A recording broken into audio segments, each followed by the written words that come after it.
Nangyari na naman ang isang bagay na hindi natin inaasahan. Sa Florida, isang malupit na trahedya ang naganap na nagdulot ng takot at pangamba sa lahat. Isang malakas na bagyo ang tumama, nagdala ng matinding ulan at hangin na tila ba sinubok ang tibay ng ating mga tahanan. Maraming tao ang nawalan ng tirahan at ang mga komunidad ay nagkakaisa upang magtulungan sa gitna ng kaguluhan. Ngunit sa likod ng mga pangyayaring ito, may mga mensahe tayong dapat pag-isipan. Marahil ito ay paalala na dapat tayong maging handa at magtulungan sa isa't isa.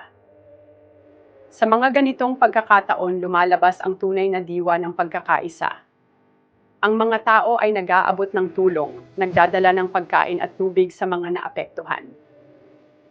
Tayo ay tinatawag na maging mas mapagmatyag at mas maligaya sa mga simpleng bagay.